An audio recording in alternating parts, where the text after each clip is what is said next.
और आज गुरुदेव के पास में जनकपुर से एक पत्र आया। उस पत्र में लिखा था कि जानकी का स्वयंवर होना है, विवाह होना है, और जो धनुष को तोड़ेगा वो ही सीता का पति होगा।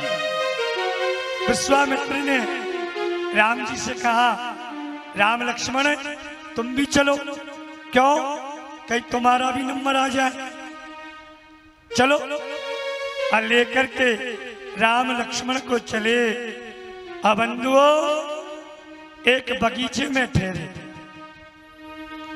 जिस बगीचे में स्त्रियों का प्रवेश वर्जित था, उस बगीचे में जाकर के राम लक्ष्मण को ठहराया। और प्रातः काल का समय हुआ और जैसे ही मेरे राम ने गुरुदेव से कहा, गुरुजी ये लक्ष्मण बगीचा देखना चाहता है। अरे गुरुदेव ने कहा, भाई चेला अंतर्यामी तो गुरु भी अंतर्यामी। गुरुजी ने कहा एक काम करो, लक्ष्मण को बगीचा भी दिखा लाओ और इस बगीचे में एक देवी का मंदिर है, उसका भी दर्शन करके आना। कह दिया, क्योंकि उस बगीचे में ही जानकी को आना है, सीता को आना है, देवी का पूजन करने के लिए। और बंधुओं प्रातः काल का समय राम ने फूल तोड़े, पुष्प तोड़े, लक्ष्मण ने पुष्प तोड़े। प्रातः काल का समय ओस पड़ रही थी, पानी गिर रहा था। पीताम्बर में पुष्पों को रखा और पानी आ गया तो राम ने कहा, लक्ष्मण ये पानी कहां से आ रहा है? लक्ष्मण ने कहा, महाराज ये पानी नहीं है, तो ये कलियां रो रही है। अगर हमें पुष्प बन जाती, अगर प्रातःकाल खिल जाती तो मैं राम की गोद में बैठने का अवसर मिल जाता। हम अभागी खिली नहीं, इसलिए राम की गोद में बैठ नहीं पाई। और बंधुओं तो राम ने कहा, लक्ष्मण एक काम करो, क्या कलियों का मुकुट बनाओ, जो मेरे लिए रोता है मैं उसे अपने माथे पर बिठाता हूँ। और बंधुओं राम ने कलियों का मुकुट पहना और तुलसी ने चित्र खींचा। मोर पंख सिर सोहत ने मोर पंख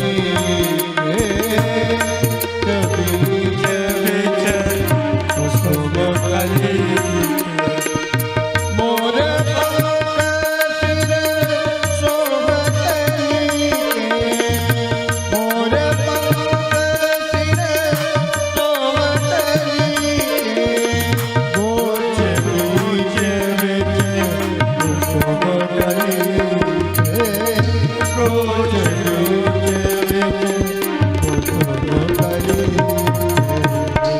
जैसे राम जी ने मुकुट पहना, इतने में निकल गई धूप। और राम ने लक्ष्मण से कहा, लक्ष्मण अब तो कलियां नहीं रो रही ना? अब नहीं रो रही महाराज।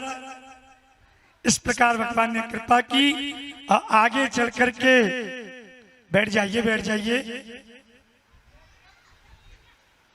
बच्चों को बैठा लो। बोले राघवेंद्र सरकार की जय। जय श्री राम। अब जैसे मुकुट पहना, आगे चले और इधर सीता जी भी देवी का पूजन करने के लिए आ रही थी। और सीता जी आई, अब देवी की धड़कन तेज हो गई। क्यों? बोले अगर मैंने सीता से पूजा करवा ली ना तो भोलेनाथ कहेंगे कि तूने मेरे इष्ट की पत्नी राम की पत्नी सीता से पूजा करवाई है। मैं तुझे छोड़ता हूँ और सती जैसे जल करके मरी है कि मैं ऐसे मुझे भी मरना पड़ेगा। तो क्या करें? पूजा तो करेगी सीता, पर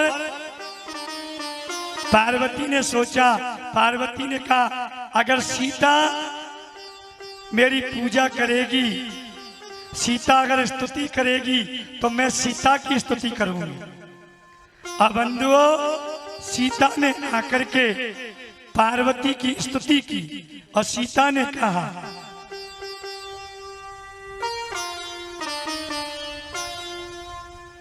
सीता ने स्तुति की देवी की और सीता ने कहा जय जय गिरिवर राज किशोरी, जय जय गिरिवर राज किशोरी, जय महेश मुख चंद्र चकोरी, जय गजवदन सडानन माता, जय गजवदन सडानन माता, जगत जननीता दुर्गा,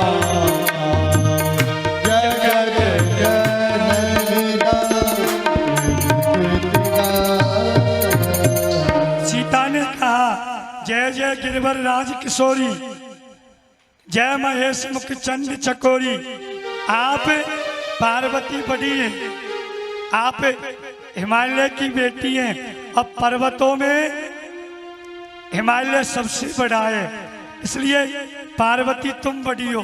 अरे पार्वती ने कहा सीता मैं बड़ी नहीं हूं, तो स्त्री पियर से बड़ी नहीं होती है, स्त्री ससुराल से बड़ी होती है। जय महेश मुख चंद चकोरी, महेश भगवान शिव और शिव की पत्नी है। कौन?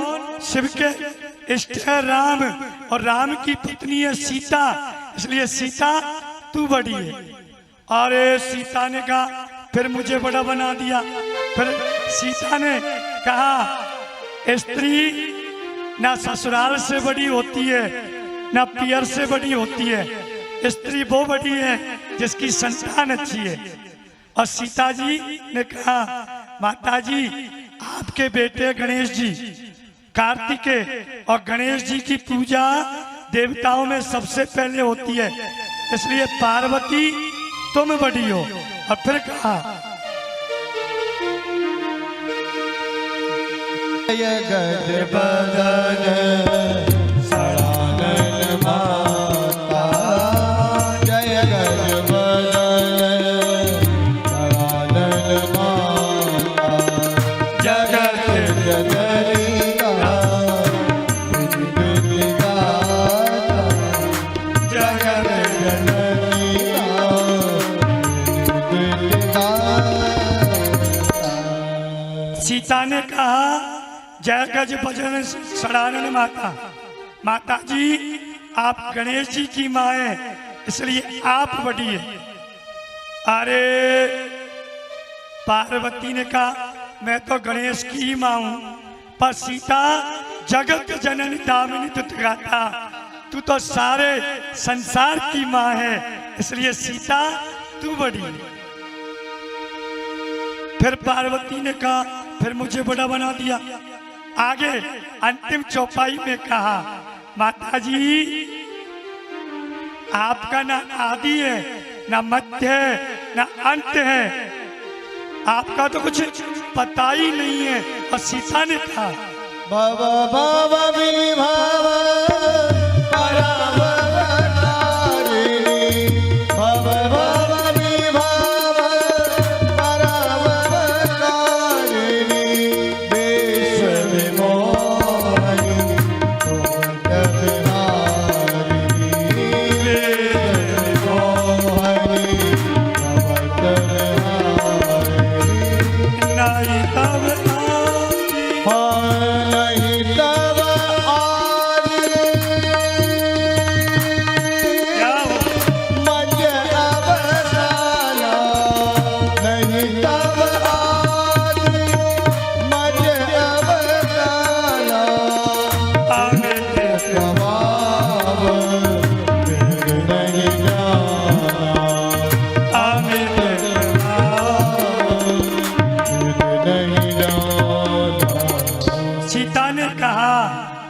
माता जी भव भव विभव पराभव कारिणी भव भगवान शंकर, आप तो शंकर को मोहित करती हैं। अरे पार्वती ने कहा मैं तो शंकर को ही मोहित करती हूँ, पर माता जी सीता जी आप तो विश्व विमोहिनी, आप तो सारे संसार को मोहित करती है। माता जी आप बड़ी नहीं, तब आदि मध्य अवसाना, न तुम्हारा आदि है न मध्य है न अंत है। अरे पार्वती ने कहा मेरा तो आदि मध्य अंत नहीं है, पर अमित प्रभाव वेद नहीं जाना, तुम्हारे प्रभाव को तो वेद भी नहीं जानते हैं। स्तुति हुई खसी माल मूरत मुस्कानी, मूर्ति से माला खिसकी, सीता जी की गोद में गिरी, आज्ञा मिल गई, निज अन रूप सुभग बर मांगा, तुम्हें तुम्हारे जैसा गोरा भूरा पति मिल जाएगा। आशीर्वाद दिया। अब आशीर्वाद लेकर के और सीता जी आई और क्या देखा, राम जी को देखा, और राम जी तो सांवले, लक्ष्मण गोरा, सीता जी की धड़कन बढ़ गई। बोले माता जी ने आशीर्वाद दिया है कि निज अनुरूप सुभग वर मांगा, तुम्हें तुम्हारे जैसा गोरा भूरा पति मिल जाएगा, और गोरा भूरा पति मिलेगा तो लक्ष्मण मिलेगा, और लक्ष्मण की मेरी पटरी नहीं खाएगी तो क्या करे। सखियों से कहा अब क्या करे बताओ। सखियों ने कहा क्यों चिंता करती हो, अभी कौन सी पक्की है गई है, मोहर थोड़ी लग गई, वापस चलो माता जी के पास और वरदान बदलवा के लाओ। अब वापस लौट करके गई, अब फिर स्तुति की। अब माता जी से कहा माता जी वरदान बदल दो। क्या? गोरो या की जगह कर दो कारो। अरे पार्वती ने कहा सीता तू पागल हो गई क्या? अरे गोरा भूरा पति मिल रहा है तो या काले कलूटे लेके क्या करेगी। अब आप कहेंगे महाराज ये बात तो जची नहीं, क्यों? कहाँ पे लिखा है? तो चौपाई में लिखा है मन जागीरा हो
आज्ञा मिली मन जाहि राचो मिलई सोबर सहज सुंदर सावर। अब आप कहेंगे दोबारा पूजा करने गई तुलसी भवानी पूज्य पुनि पुनि, एक बार नहीं 2 बार सीता जी ने पूजा की और वरदान लाया।